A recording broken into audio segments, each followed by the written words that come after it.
नमस्कार मित्रांनो, मी तुमचा मित्र वीरेंद्र मोहिते पाटील आणि तुमचं स्वागत आहे आपल्या मिस्टर टॉक्स या चॅनलवर. तर आजही आपल्याकडे जे आपले पाहुणे आलेले आहेत ते विश्रांतवाडीवरून आलेत Instagramच्या माध्यमातून. तर आज आपण त्यांच्यासोबत घडलेले अनुभव आज त्यांच्याकडनंच ऐकणार आहोत. तर ते काय आहेत, कसे आहेत, आज आपण त्यांच्याकडनं जाणून घेणार आहोत. नमस्कार मॅम. नमस्कार. काय आपलं नाव? माझं नाव प्रज्ञा देशमुख. बरं, आता राहिलं कुठं तुम्ही? मी राहायला धानोरी. आणि मूळ गाव? मुळगाव, नागपूर. बरं, आणि इथं कधीपासून राहता पुण्यामध्ये? इथं मी 2008 पासून बरं. शिकायला आले आणि मग जॉब आणि मग इथंच बरं, असं. काय काय कसे कसे अनुभव घडले? पहिला अनुभवातून सुरुवात कशी होती? पहिला अनुभव म्हणजे मी इथं पुण्यामध्ये आल्यानंतर जिथं मी राहायची, शिवाजीनगर गावठाण जे आहे जेम रोडच्या पलीकडच्या साईडला, बरोबर, हो. तिथं आम्ही कॉट बेसिसवर राहायचो असं रूम वगैरे. 2008 साली. 2008 साली बरं. आम्ही रूम घेऊन राहायचो. मी आणि एक 6 महिन्यानंतर माझा भाऊ पण इथे शिफ्ट झाला पुण्यामध्ये. तर आम्ही तिथे असा जुना वाडा होता, असे जुने जे वाडे असतात ना, त्या वाड्यामध्ये आम्ही राहायचो. खाली 4-5 फॅमिलीज होत्या आणि आमच्यासारखे बॅचलर मुलं पण त्या वाड्यामध्ये राहायचे असे. तर खाली 4-5 फॅमिली आणि वरती 5-6 मुलं वेगवेगळ्या रूममध्ये, असं आम्ही तिथं राहायचो. तर खाली 4 फॅमिलीपैकी एक फॅमिली होती. तर त्यांच्याकडे 2 नवरा-बायको, 2 लहान मुलं आणि आजी असे 5 जण राहायचे. तर त्यांचा लहान मुलगा जो होता तो खूपच लहान होता, 3 वर्षाचा होता तेव्हा. आणखीन मोठा मुलगा जो होता तो साधारण 6 ते 7 वर्षाचा असेल तो कदाचित तेव्हा. आणि त्या ज्या बाई होत्या त्यांचं पण खूप जास्त वय नव्हते, त्या हार्डली 34 किंवा 35, मे बी त्याच्यापेक्षा कमी असेल पण जास्त नाही, तेवढ्या एजच्या होत्या. आणि जसं आता उन्हाळ्याच्या सुट्ट्या लागल्या आहेत आणि 6 जून म्हणजे जो आजचा दिवस आहे तो त्याच दिवशीची गोष्ट आहे. त्या दिवशी 6 जून मंडे होता, त्या दिवशी त्यांची डेथ झाली होती. तर ते मामाच्या गावाला गेलेले, 1 महिना मामाकडे जाऊन आले. आता शाळा चालू होणार म्हणून 2-3 दिवस अगोदर ते पुण्यात यायला निघाले. आणि ज्या दिवशी ते पुण्यात यायला निघाले, पुण्यात यायची तयारी करताच त्यांना हार्ट अटॅक आला आणि त्या गेल्या. तर ते साधारण 10:30-11च्या सुमारास कदाचित रात्री? सकाळी बरं. सकाळी ते निघाले होते. आणि ते इथे कोरेगाव भीमा जे शिक्रापूरच्या हो. तिथे आहे, भीमा नदी आहे, तिथे त्यांचं माहेर होतं. तर ते मुलांना घेऊन निघाले होते यायला पुण्यामध्ये. 2 दिवसानंतर काहीतरी शाळा चालू होणार होती अशी आणि हार्ट अटॅक आला असं. तर साधारण आणि माझा भाऊ होता, भाऊ सेकंड करून आला होता सकाळी. आणि त्याने मला 1-1:30 वाजता काहीतरी त्याने मला कॉल करून सांगितलं की दीदी काहीतरी, मी ऑफिसमध्ये होती तेव्हा, तर त्याने मला सांगितलं की वाड्यामध्ये काहीतरी खूप चलपल चालू आहे आणि खूप साऱ्या बायका येतात आणि खूप रडतात आहे, म्हणजे एकदा जाऊन बघ काय झालं वगैरे. मग त्यांनी मला सांगितलं की त्या वहिनी होत्या, त्या गेल्या, त्यांना हार्ट अटॅक आला. आणि 33-34 म्हटलं अरे काय जास्त वय नाही आणि कसं काय नाही का हार्ट अटॅक आला, 2010ची ही गोष्ट असं. तर मग म्हटलं खाली जाऊन बघ की काय म्हणतात ते. आणि आम्ही बाहेरचं होतो त्याच्यामुळे आमचं असं फार असं संबंध नव्हते तिथल्या लोकांशी. आम्ही आमचं जायचो यायचो, आम्ही भाडेकरी होतो. म्हटलं तरी बघ एकदा नाही का की कधी आणणार आहे काय वगैरे. तर त्यांनी सांगितलं की हार्ट अटॅक आल्यामुळे बॉडी ससूनला पोस्टमॉर्टमला गेली आहे, यायला संध्याकाळच होईल आहे. म्हटलं ठीक आहे, तुझा मी खाली जाऊन भेटून वगैरे काहीतरी येईल येतो. म्हटलं ठीक आहे. आणि तो गेला, तो ड्युटीला गेला. आणि मी संध्याकाळी 6:30-7ला आले घरी. घरी आल्यानंतर साधारण एक 8-8:15ला त्यांची बॉडी आली वाड्यामध्ये. आणि ते इथले लोकल लोक असल्यामुळे त्यांची फार गर्दी होती, म्हणजे 500-600 लोक होते त्यांच्या मरणाला. बापरे. आणि गावाकडचं म्हणजे त्यांचं माहेरचं पण गोतावळा बराच मोठा होता, तर खूप गर्दी झाली होती. आणखीन ते वाड्यामध्ये असताना सगळे एकामेकांच्या घरात वगैरे असं तसं. तर वरती मी एकटीच होती. तर मग त्यांचं जे लहान बाळ होतं ना, लहान मुलगा जो 3 वर्षाचा आहे, तर त्याला माझ्या घरी वरती आणलं होतं की खाली खूप रडावड चालते, त्याला त्रास होईल तर याला वरती तुझ्याकडे ठेव म्हणून. तर म्हटलं ठीक आहे चालेल, काय असेल ते. त्याची मामी का मावशी कोणीतरी वरती घेऊन आलं होतं. आणि मग त्या बाळाला झोपवलं, खायला वगैरे घातलं आणि वरतीच झोपवलं, कारण की खाली खूप गर्दी होती आणि सगळं विचित्र वातावरण होतं त्याच्यामुळे.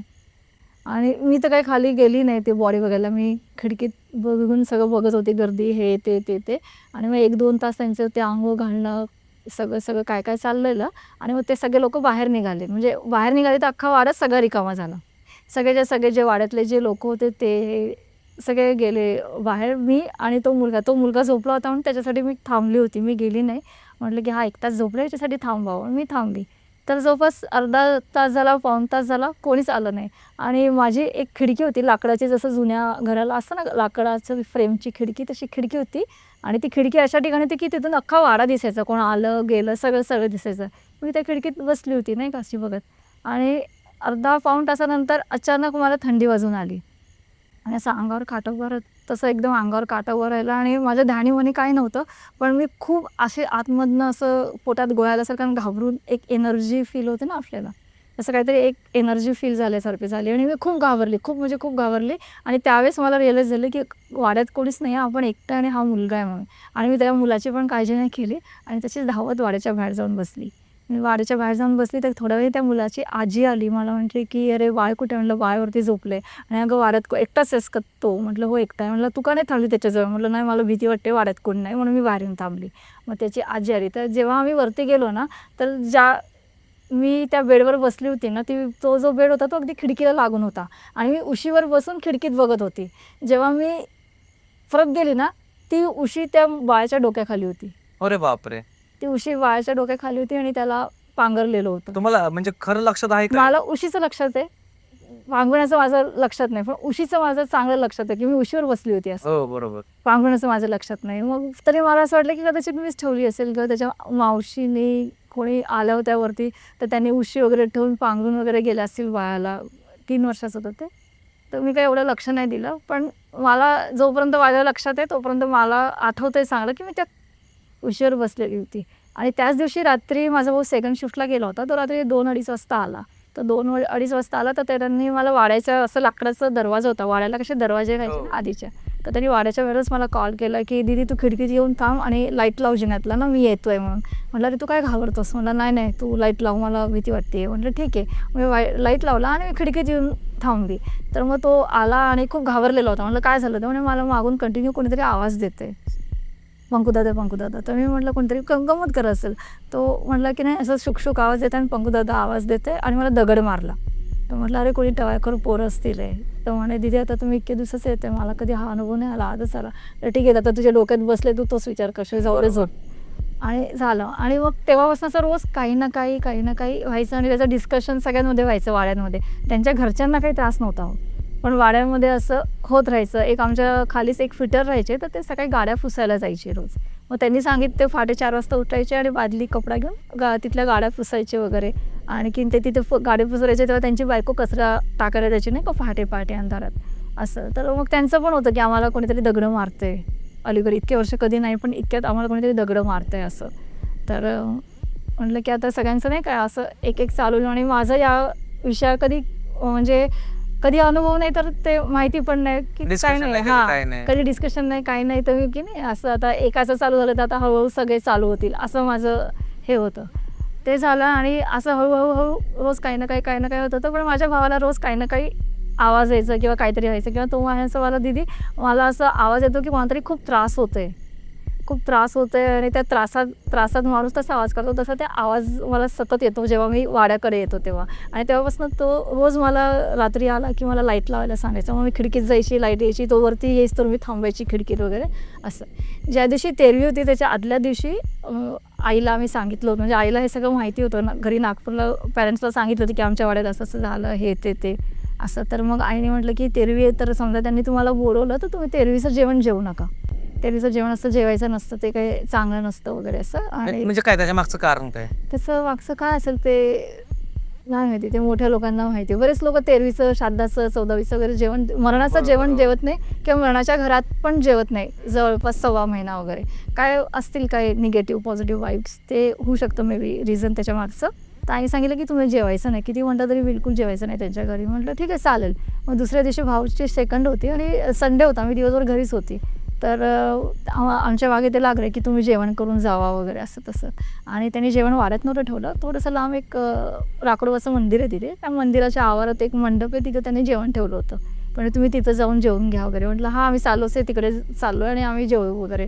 आणि मग आम्ही दोघं सोबत निघालो. आम्ही मेसमध्ये जेवलो आणि मी मेसमध्ये जेवून मी घरी आले आणि तो तिकडून ड्युटीला गेला आणि रात्री 2 वाजता तो परत आला. मी आपली झोपली होती. त्यांनी परत रात्री 2 वाजता त्यांनी फोन केला की दीदी लाईट लाव, मी आलो आहे वाड्याच्या बाहेर आहे वगैरे. म्हटलं ठीक आहे चालते. मग तो वाड्याच्या बाहेर उभा होता, फोन केला, मी लाईट लावला आणि मी खिडकीत उभी होती. जेव्हा तो वरती जिन्यात यायला लागला त्याने अचानक मागं वळून बघितलं आणि तो घाबरून वरती अगदी घाईघाईत जिन्यात आला, दरवाजा लावला, आतमध्ये गेला, कपडे बदलले. आणि जेव्हा तो आतमधून बाहेर आला ना, तर तो एकदम असं घाबरून पलंगावर झोपला. आणि हार्डली एक 5 ते 10 मिनटानंतर तो इतका घाबरला की तो अक्षरशः असा उडाला भीतीने, उडून तो खाली माझ्या अंगावर पडला. अरे बापरे! छोटीशी रूम होती, एक पलंग होता, लोखंडाचे पलंग असायचे ना, लोखंडाचा पलंग होता. मी खाली झोपली, तो वरती झोपला. तो इतका घाबरला की तो उडून माझ्या अंगावर पडला. तर मी एकदम दचकून उठली. म्हणे अरे काय झालं, तू कसं काय पडला झोपेत, इतक्या गाठ झोपेत? म्हटलं नाही दीदी मी झोपेत नाही पडलो, मला देवानं झोप पण नव्हती लागली, पण मला ती वहिनी आवाज देते की पंकुदादा तू जेवला का नाही म्हणून. बाप तू जेवायला पाहिजे, तुला इतक्यांदा म्हटलं तू जेवला का नाही म्हणून. मी म्हटलं तुला असं काहीतरी वाटायचं म्हणे की दीदी आत्तापर्यंत होऊ शकतं पण आपण जेवलो नाही आणि असा मला आवाज येतो की जेवला का नाही जेवला का नाही. आणि ती त्याला पंकुदादा म्हणायची आणि मला प्रज्ञा दिली. म्हटलं की पंकुदादा तू जेवला का नाही असं मला 3दा आवाज आला वाड्यात आल्यापासून. एकदा मी जेव्हा खाली होतो तेव्हा मला एकदा आवाज आला मग आतमधल्या खोलीत आणि आता परत मला आवाज आला. तर मी थोडं इग्नोर केलं तर मला तिने हाताने पायाला हलवलं आणि ती बांगड्या घालायची खूप 1-1.5 डझन कायम तिच्या हातात बांगड्या राहायच्या. तर मी म्हटलं तुला काहीतरी भास होत असेल. तो म्हटला नाही दीदी तिच्या बांगड्यांचा आवाज पण मला आला. मी म्हटलं अरे मी तर इथे झोपले मला नाही आला. म्हणे की नाही पण तिने मला हाताने हलवलं पायाला असं 2दा तिने हलवलं की तू जेवला का नाही तुम्ही दोघं जेवले का नाही तू जेवला का नाही जेवण का नाही गेलास असं. आणि मग तो खूप घाबरला आणि त्यांनी म्हटलं की आपण ही रूम बघू चेंज करायचं बघू कारण की दुसऱ्या दिवशी तो ट्रेनिंगला 1 महिन्यासाठी मैसूरला जाणार होता. तर मी एकटीच राहणार होती त्या वाड्यात म्हणजे त्या रूममध्ये. तर तो म्हटला की बघू आपण 4-5 दिवसामध्ये रूम भेटली तर आपण करून टाकू शिफ्ट. म्हटलं ठीक आहे चालतंय. पण तो इतका म्हणजे त्याला रोजचे अनुभव होते पण तो मला सांगत नव्हता कारण की मी एकटी राहील आणि मी घाबरेल म्हणून तो मला कधी काही सांगायचा नाही. आपण दुसऱ्या दिवशी तो एका काकांना घेऊन आला आमच्या घरी की काही आहे का किंवा काही जाणवतं का बघा. तर जेव्हा जे आले तर त्यांनी म्हटलं की असं काहीच नाही आहे हे सगळं तुमच्या मनाचे खेळ आहे. तुम्ही एक मनात हे केलंय की आता असं होईल आता तसं होईल ॲझ्युम केलेलं अजून केलं आणि ते तसं होतंय. तुम्ही जसं विचार करताय तसं आणि तुम्ही उगाच घाबरताय आणि तुम्ही घाबरू नका. आणि ते जवळपास 5 ते 7 मिनटं आमच्या रूमवर होते आणि तेवढ्या ह्याच्यात त्यांनी 20 ते 25 वेळा फक्त एवढंच सांगितलं की घाबरायचं नाही एवढंच त्यांनी सांगितलं की तुम्ही घाबरलं तर मग तुम्हाला पुढे जाऊन प्रॉब्लेम होईल. ते त्यांना ते कदाचित जाणवलं असेल की आहे काहीतरी हो पण आपण यांना असं सांगितलं तर ते अजून ऑलरेडी एवढे घाबरलेले दोघंच बहीण भाऊ राहतात. तर मग त्यांनी आम्हाला आणि अक्षरशः ते बाहेर गेल्यानंतर ते परत आतमध्ये आले आणि मला वरती म्हणले दीदी घाबरू नकोस म्हणून. असं बिलकुल घाबरू नका घाबरलं तर पुढे जाऊन तुमच्यासाठी मोठा प्रॉब्लेम होईल म्हणून. आणि मग ते काका गेले. संध्याकाळी माझा भाऊ पण मैसूरला निघून गेला. तर मैसूरला निघाला तर त्यांनी मला जाताना म्हटलं की तू कोणाला तरी वाड्यातला आहे का कोणातरी बोलव तुझ्याजवळ रात्री झोपायला नाही तर तू कुठल्या तरी मैत्रिणीकडे चालली जा. पण माझं ते डोक्यातच नाही हा सगळा विषय. म्हटलं की अरे नाही तुझा काही टेन्शन नाही इतके वर्ष झाले मी राहते या वाड्यामध्ये काय हे नाही. आणि मी हे जाऊ दिलं. रात्री मी ऑफिसमधून आली 7:30-8 वाजले होते. ऑफिसमधून आली मी जेवली झोपली वगैरे नॉर्मल जे जसं काय. पण मी लाईट चालू करून झोपायची तेवढ्या ह्याच्यात.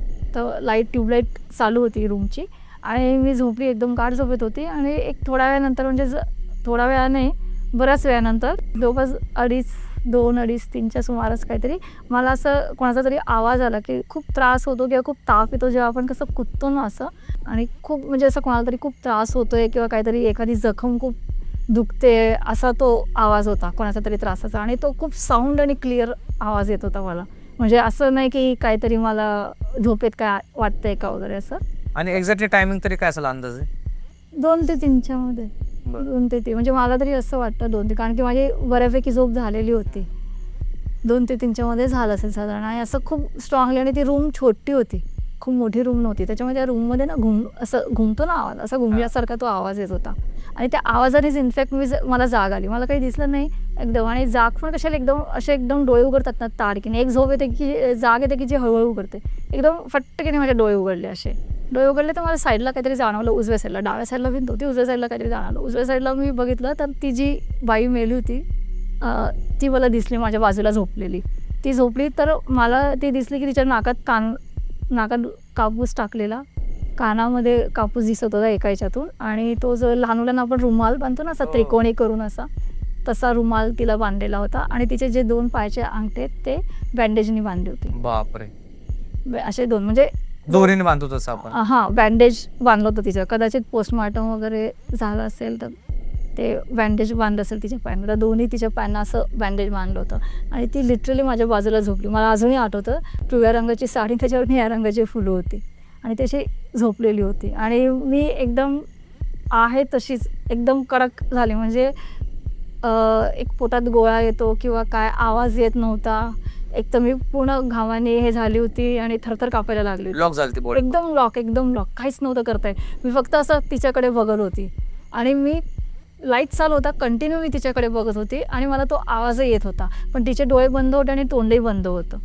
डोळे आणि तोंड दोन्ही बंद होतं पण तो आवाज कंटिन्यू होत होता. आणि मग माहीत नाही काय झालं 2 मिनिटांनी अचानक मी उठून म्हणजे उठून जागी झाली आणि सरळ उठून बसली तर पूर्ण मी घामाघूम झाली होती आणि थंडी वाजून वगैरे अंगावर काटा आला होता. मी उठली आणि मी पहिले देवाला दिवा लावला, दिवाबत्ती केली आणि मी ॲज इट इज तशीच बसून राहिली, बऱ्याच वेळ तशीच बसून राहिली आणि मी डिसिजन घेतलं की आपण घर सोडायचंच.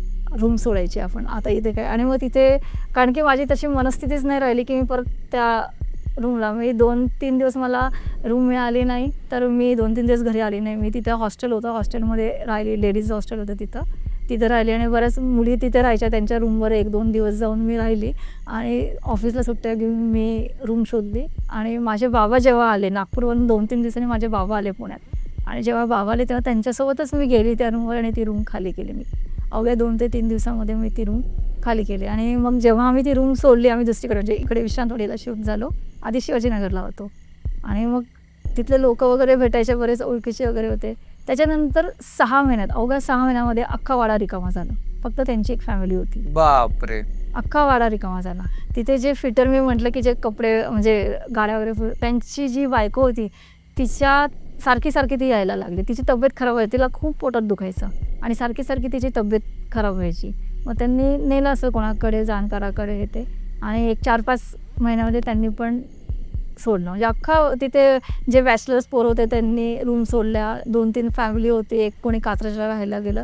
फक्त त्यांची फॅमिली तिथं शेवटपर्यंत होती, कारण की त्या आजी होत्या, त्यांना काहीतरी पेन्शन होती आणि जे त्यांचे वडील होते ते हँडिकॅप्ट होते, तर त्यांचं काहीच नव्हतं, तर त्यांना तिथे पर्यायच नव्हता, ते त्यांचं स्वतःचं घर होतं. मग असं जे तुम्हाला दिसलं वगैरे सगळ्या गोष्टींचा भास झाला म्हणता येईल किंवा ना काय, ह्या सगळ्या गोष्टींचा तुम्हाला आभास झाला, तर ह्या सगळ्या गोष्टींचं त्यांच्या फॅमिलीला काय जाणवलं नाही का? त्यांच्या फॅमिलीला कधी त्रास नाही, कधीच नाही जाणवलं? नाही किंवा तो मुलगा वगैरे लहान? नाही, त्यांच्या फॅमिलीला कधीच त्रास नाही झाला. हा, बाकीच्या लोकांना त्रास झाला. इनफॅक्ट जे बाजूला राहायचे त्यांनी एकदा मला सांगितलं की त्यांची जी आजी होती ना, त्यांना कोणीतरी सांगितलं की तिच्या नावाने घास टाकायचा, तर त्यांनी त्या रोज घास टाकायच्या. तर त्यांनी एक दिवस घास टाकला आणि ते वाळलं असेल किंवा कावळ्याने वगैरे ते खाली पाडलं आणि जे खाली पडलं तर ते जे बाजूला राहायचे त्यांच्या दरवाजासमोर पडलं. ते सकाळी उठल्याने त्यांनी झाडून काढलं. त्यांनी झाडलं तर त्यांच्या स्वप्नात आलं होते की मला ठेवलेला घास तू का कचऱ्यात फेकला म्हणून. बापरे. आणि ते त्यांना कळलं नाही की मी म्हणजे मला काही कळत नाही. मग त्यांनी दुसऱ्या दिवशी त्या आजींना बघितलं की ते वरती घास टाकत होते, तर कदाचित तो घास वाळला असेल किंवा वाऱ्याने वगैरे खाली पडला असेल दरवाजा. आणि मग तो ती झाडून घेतला ना सकाळी, काय खरकटं पडलं म्हणून तिने झाडून घेतलं. आणि ते तिच्या स्वप्नात तिला सांगितलं की तू मला टाकलेला घास का तू कचऱ्यात टाकला असं. तुम्हाला ते दिसणं वगैरे झालं, सगळ्या गोष्टी आल्या, त्याच्यानंतर तुम्हाला काय वैयक्तिक त्रास झाला का तिकडं? नाही, मला काही त्रास नाही. ते दिसलं वगैरे तेवढंच झालं? हा, बस मला दिसलं तेवढं झालं. हा, डिस्टर्ब म्हणजे मी 2 महिने त्याच्यातून बाहेरच नाही आली. बापरे. म्हणजे मला छोट्या गोष्टींची पण खूप भीती वाटायला लागली. मनात बसलं होतं ते? हा, मनात बसलं. मी दुसरीकडे रूम चेंज केली ना तेव्हा पण असंच झालं. म्हणजे नाही का, भीती वाटायची की अरे इथं काय आहे काय नाही. लाईट लावा, अगरबत्ती लावा, हनुमान चालीसा मी ठेवली होती जवळ कंटिन्यू. तर म्हणजे असं ते मनावर परिणाम झाला. हे सगळ्या गोष्टी मनातून निघायला 2 ते 3 महिने तरी लागले. तिथल्या लोकांनी पण सांगितलं की नंतर पुढे जाऊन तो त्रास खूप खूप वाढत गेला म्हणून, नाही का. त्यांनी काय तर इलाज वगैरे नाही केला का तिथल्या लोकांनी, त्यांच्या फॅमिलीतल्या लोकांनी? आता बघा, ज्याला त्रास होत होता त्यांनी ते आपला इलाज केला आणि ते आपोआप गेले. त्यांच्या फॅमिलीला तर काहीच त्रास नाही झाला. अजून पण ते आहे का ती फॅमिली? हा, ती फॅमिली तिथे आहे. आता मुलं पण मोठे झाले, त्यांचे वडील वारले, आजी आहे, मुलं नोकरीला वगैरे लागले, पण आता इतकं काही कनेक्शन राहिलं नाही. आणि तसे आम्ही बाहेरचं होतो त्याच्यामुळे तिथल्या लोकल लोकांशी इतकं काही नव्हतं आमचं. पण असं हा अनुभव आलेला तेव्हा.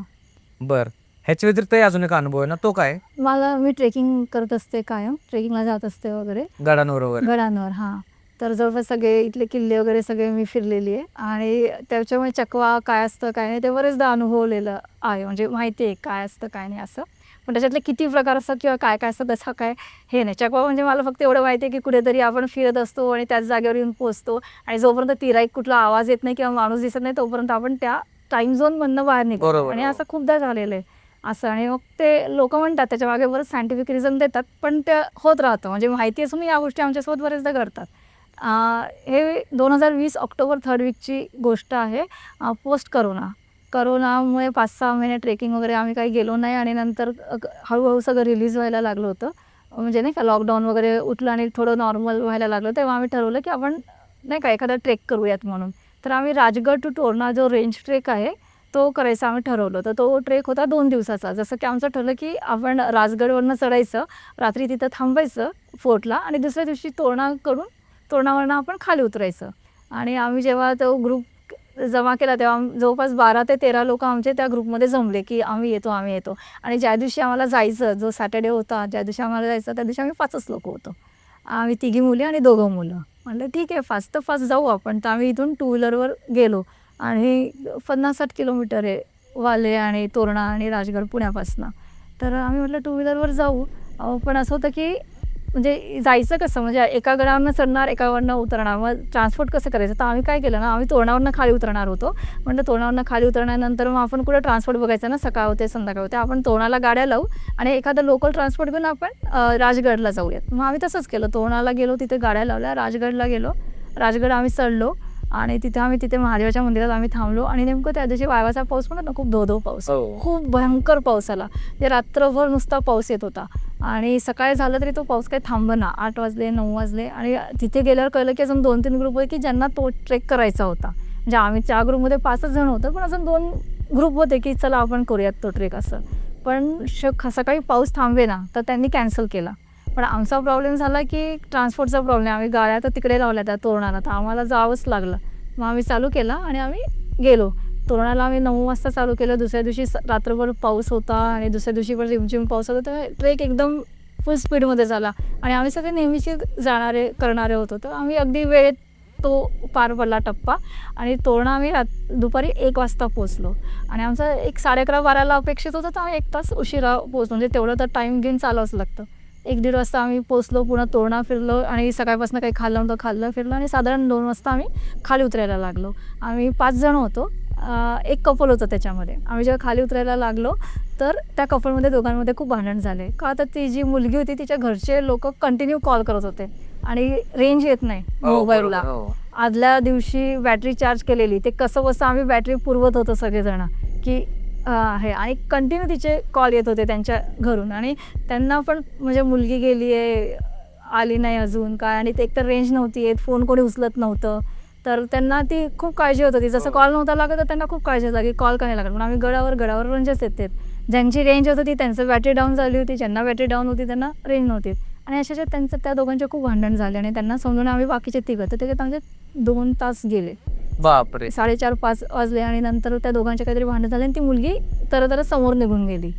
तर मी त्याला म्हणलं की तू जा, नाही तर ती कुठेतरी हरवेल. आपल्या जबाबदारीवर आणले, आपली जबाबदारी ती व्यवस्थित, तर तू जा, आम्ही येतो मागून तिघं. आता मागे जे दोघं राहिले होते सागर आणि अश्विनी, जी अश्विनी तिला सारखी क्रॅम्प येत होते पायाला आणि ती स्टिक घेऊन चालत होती, तिला खूप क्रॅम्प येत होते. तर म्हणलं की तुम्ही जा दोघं, आम्ही तिघं मागून येतो सोबत असं तसं.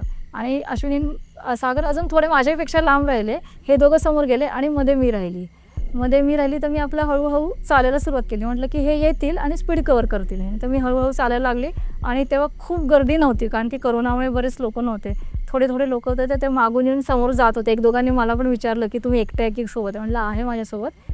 ते येतात तेव्हाच मी हळूहळू चालली आहे. मग थोडं अंधार व्हायला लागलं. जेव्हा अंधार व्हायला लागला तर तेव्हा मी थोडी स्पीड कमी केली.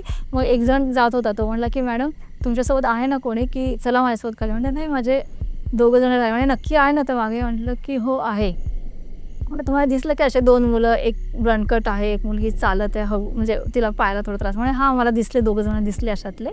म्हटलं ठीक आहे चालेल. मग ते पण गेले आणि मग मी बघितलं तर ते मला कुठं दिसले नाही, तर मी बसून घेतलं आरामात. म्हटलं ठीक आहे, किती वेळ लागतो, कुठं ना आपण बसून घेऊयात म्हणून. आणि अंधार पडायला झाला होता, 6:30 पावणे 7 कदाचित. आणि मी बसून घेतलं तर मला म्हणजे एक तंद्री लागते ना आपल्याला, अशी तंद्री लागली. आणि मी त्या तंद्रीत जवळपास 2 तास असेल, 2 तास मी त्याच तंद्रीत होती. आणि जेव्हा मला एकदम अशी शुद्ध आली एकदम खडबडून, तेव्हा एकदम अंधार ग्रुप झाला होता, खूप अंधार.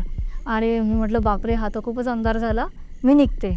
आणि तसं मी सगळं झटक केलं. म्हटलं जाऊ दे, मला असं वाटलं की हे कदाचित निघून गेले. म्हटलं की जाऊ दे, मी निघते. आणि मी निघाली, मी झटक केलं, उठली आणि मी निघायला लागली. जसं मी निघायला लागली तसं मला वरतून आवाज आला, तो सागर होता त्याचा आवाज आला की ए प्रज्ञा थांब, आम्ही आलोच. आणि तो आवाज असा होता की एक 7-8 मिनिटात ते पोहोचतील माझ्या. हो, एवढं जवळच होतं. हां, एवढा जवळ, म्हणजे गडावरून जसे आवाज लवकर येतो तुम्हाला खालच्याला. तर असा आवाज होता की असंही नाही की तो खूप ओरडून बोलला. तो म्हणला ए प्रज्ञा थांब, मी आलोच म्हणून. म्हटलं ठीक आहे, मी थांबले, तू ये. मी तिथं थांबली, मला परत तंद्री लागली आणि मी त्या अवस्थेत अर्धा तास होते. म्हणजे अर्धा तास मी काय विचार करत होते, काय काय मला काहीच माहिती नाही, काही शुद्ध नाही. अर्ध्या तासानंतर परत म्हणजे मी असं शुद्धीवर आल्यासारखी झाली आणि म्हटलं अरे हे 10 मिनिटात येणार होते दोघं, किती बराच वेळ झाला नाही का, आले का नाही. म्हणून मी असं वरती बघितलं. तर मी जेव्हा वरती बघितलं तर जिथून मला आवाज आला तिथून मला ती अश्विनी येताना दिसली, काठी टेकवत टेकवत. तर मी म्हटलं अरे, आणि एकदम म्हणजे असं नॉर्मल आपण कसं बोलतोय ना, एवढंच डिस्टन्स होतं. म्हटलं अरे अश्विनी किती वेळ झाला यार, एक तर बॅटरी चार्ज नाही, सकाळपासून काही खाल्लं नाही, लवकर लवकर चल ना. आणि सागर कुठे आहे, तू एकटीच येते, सागर किती लांब आहे अजून. म्हटलं आता डिस्टन्स नका ठेवू, गॅप नका ठेवू, अंधार झालेला आहे, माझी बॅटरी पण आता संपेलच, 3-4च राहिलेले आहे, तर आता आपण फटाफट निघून जाऊ. आणि ती खूप हळूहळू टेकून येते नाही का, काठी अशी दिसते मला. तर मग मी असं ती येते असं मी विचार केला की आता येईलच. आणि मी परत इकडे तिकडे गेली आणि परत माझी तंद्री लागली. परत मी अर्धा तास 1 तास कदाचित मी शुद्धीवर नव्हते. म्हणजे मला नाही माहिती मी काय विचार करत होती काय. हे तिसऱ्यांदा झालं माझ्यासोबत. मग परत मला अशी खडबडून जाग आली. मी परत वरती बघितलं, परत मला त्याच जागेवर ना अश्विनी येताना दिसली, परत ती येताना दिसली. मी परत तिला तेच म्हटलं की अरे किती वेळ झाला तू येत नाही आहे, मी किती वेळची तुझी वाट बघत आहे, सागर कुठे. आणि मला म्हटलं आता भासवायला लागलेत, मला तू येताना दिसते आणि मग कळतं की तू नाहीच आहे, असं मला रिपीटेडली व्हायला लागलं. हां, असं 2दा झालं, दुसऱ्यांदा झालं. तर मी तिला म्हटलं अरे आता मला असं वाटायला लागलं की मला भास होतोय का काय नाही का असं. तर तिला मी म्हटलं पण तरी ती हळूहळू हळूहळू येते. परत मी 4th टाईम परत मी माझी शुद्ध गेली आणि परत मला 20-25 मिनिटानंतर शुद्ध आली. मी परत वरती बघितलं, ती तिथूनच परत मला अश्विनी येताना दिसली. आणि जेव्हा ती मला येताना दिसली तर यावेळेस मी थोडंसं केलं की नाही काय तर आहे, म्हणून मी पुन्हा वळली आणि ती येईस्तोवर मी थांबली. तर ती खालतून आली आणि सरळ रोड होता, म्हणजे उंचावरनं ती उतरली खाली आणि असा सरळ रोड होता. आली आणि ती जवळपास 5 ते 6 फूट माझ्यापासून लांब उभी होती. ती लांब उभी होती. तर तिने काठीवर एक हात ठेवला आणि एक हात कमरेवर, आणि जसं आपण थकल्यावर नाही का कमरा उठत तसं. आणि मी तिच्याशी बोलते की, आणि ती समोर बघते. मी तिला म्हटलं अरे किती वेळ झाला, म्हणजे ती डाव्या साईडला म्हणजे उजव्या साईडला उभी आहे आणि मी इकडे. तर मी तिला म्हटलं अरे किती वेळ झाला अश्विनी, किती हळूहळू करताय, किती वेळ झाला, आता 8:30-9 झाले असतील, अजून गाडीने जायचं आपल्याला, थंडी वाजायला आली आहे, ऑक्टोबरचा महिना आता थोडा गाठायला लागलं आहे. म्हटलं चल ना लवकर लवकर. तर सागर कुठे आहे, म्हणजे मी बोलते तिच्याशी, ती साईडला उभी आहे. आणि मग माझ्या लक्षात आलं की 2दाही मला दिसली तर तिच्याकडनं मला काही रिप्लाय नाही आला, आणि आत्ता पण मला तिच्याकडनं काहीच रिप्लाय नाही आला. आणि तिने आय कॉन्टॅक्ट पण नाही केला, ती सरळ बघत होती, सरळ कुठेतरी ती बघत होती. आणि मग मला काहीतरी चुकल्यासारखं वाटलं. मग मी नीट बघितलं, मला की अश्विनीच दिसते की मला काही भास होतं आहे. मी नीट बघितलं, मला अश्विनी दिसली. पण मी थोडीशी घाबरली, मी थोडीशी साईडला झाली, कारण की आय कॉन्टॅक्ट नव्हती, ती कंटिन्यू सरळ बघत होती आणि मी बोलते तर ती रिप्लाय नव्हती देत. आणि नंतर मग माहीत नाही काय झालं, दुसऱ्या सेकंदाला मी एकदम असं स्वामी समर्थांचं स्मरण करायला लागले. जसं मी स्वामी समर्थांचं स्मरण करायला लागली तर ती गायब झाली. अरे बापरे. ती गायब झाली आणि मग मी खूप घाबरली आणि मला कन्फर्म नव्हतं की हे मागं राहिलेत, म्हणजे मला माहीत नाही की हे खरंच राहिलेत मागं का निघून गेले समोर. तरी मी खूप जोरजोराने तिला आवाज नाही दिला, मी सागर सागर सागर खूप जोरजोराने आवाज दिला. जवळपास 10-12 आवाजानंतर मला वरतून सागरचा म्हटलं हा रे प्रज्ञा, म्हटलं अरे तुम्ही येत का नाही, किती वेळ झाला. तो म्हटलं आम्हाला रस्ताच मिळत नाही आहे खाली यायला. तर मी म्हटलं टॉर्च दे, प्रज्ञा तू टॉर्च दे, आम्हाला रस्ता कुठूनच दिसत नाही आहे. तर माझी पण टॉर्चची बॅटरी 4-5च राहिली होती, मी बंद करून ठेवला होता कारण की बॅटरी जाणार म्हणून. मग मी लावला तर माझा टॉर्च लागला तर मी त्याला टॉर्च दिला. त्याला म्हणलं तुझा पण टॉर्च चालू ठेव आणि तू माझ्या टॉर्चच्या दिशेने खाली ये. आणि ते एक 10-15 मिनिटानंतर ते खाली आहे. म्हटलं अश्विनी कुठे, म्हटले आहे अश्विनी. ते दोघं आले तर ते दोघं माझ्याशी नॉर्मल बोलत होते. ते दोघं खूप घाबरले होते आणि ते म्हटले की 4 तास झाले की आम्हाला खाली यायला रस्ता मिळत नाही आहे, आम्ही घुमून फिरून तिथंच पोहोचत आहे आणि आम्हाला कुठूनच वाट दिसत नाही आहे. शेवटी आम्ही थांबून घेतला. म्हटलं अरे पण तू जेव्हा मला आवाज दिला की प्रज्ञा थांब, आम्ही आलोच, तेव्हा तर तुम्ही इथेच होते. म्हटलं मी तुला आवाजच नाही दिला. बापरे. म्हटलं नाही मला आवाज आला म्हणूनच तर मी थांबली. मी उठली आणि चालायला लागली तितक्यात मला तुझा आवाज आला. तू म्हटलं प्रज्ञा थांब. म्हटलं नाही मी तुला आवाजच नाही दिला, आम्हाला तू दिसलीच नाही. एव्हाना आम्हाला वाटलं की तू खाली निघून गेली. आता तुझा आवाज आला तेव्हा आम्हाला, जसं मी त्यांना आवाज दिला तसं त्यांना तो रस्ता दिसला आणि मी टॉर्च दिला तर मग ते खाली आले. म्हटलं की ठीक आहे आता गॅप काही ठेवू नका, आपण निघूयात आता फटाफट. म्हणजे लक्षात आलं काय झालं ते, निघूया. बरं या सगळ्याच्यात माझ्यासोबत काय झालं ते मी पूर्णपणे विसरून गेली. माझ्या डोक्यातही नाही, मी त्यांना काही बोलली पण नाही, सांगितलं पण नाही. पण त्यांनी मला सांगितलं की आम्हाला तिथेच एक दगड दिसत होता आणि आम्ही घुमून फिरून तिथेच येत होतो, खालची वाट नव्हती दिसली. तुझा आवाज आला आणि आम्हाला लगेच रस्ता मिळाला आणि एक 7 मिनिटात ते खाली आले होते माझ्यापर्यंत. आणि मग आम्ही तिघं मिळून सोबत गेलो आणि आम्ही बेस विलेजला गेलो. 20 मिनिटात आम्ही बेस्ट विलेजला पोहोचलो, वेल्हे गावामध्ये. तर आमच्यासोबतचे 2 होते ते थांबले होते. तर ते दोघं म्हटले की अरे तुम्हाला 6 तास झाले. आम्ही खाली तेव्हा 11:15 11:30 झाले होते. म्हणजे बापरे. आम्हाला माहितीच नाही ते किती वेळ झाला, तो 5-6 तास लागले आम्हाला. तर म्हटले तुम्हाला काय झालं, 5-6 तास तुम्हाला उतरायला लागले तोरणा एवढ्याच्यात. तर आपण राजगड चढून तोरणाला आलो होतो, त्याच्यापेक्षा कमी वेळात. तर म्हटलं की ठीक आहे चला आता निघू. तर म्हणे की आम्ही गावातल्या लोकांना बोलवलं. घाबरले ना ते 5-6 तास. गावातल्या लोकांना बोलवलं आणि गावातल्या लोकांना म्हटलं की असे आमच्यासोबतचे. आमच्यासोबत आम्ही अर्धा चढून आलो, म्हणजे अर्धा आम्ही उतरलो होतो. अर्धा नाही म्हणता येईल, पण 31% आम्ही डोंगर उतरलो होतो. 70%ला इतका वेळ लागणार नाही, का वरतून खाली उतरायला हार्डली 1.5-2 तास लागतात.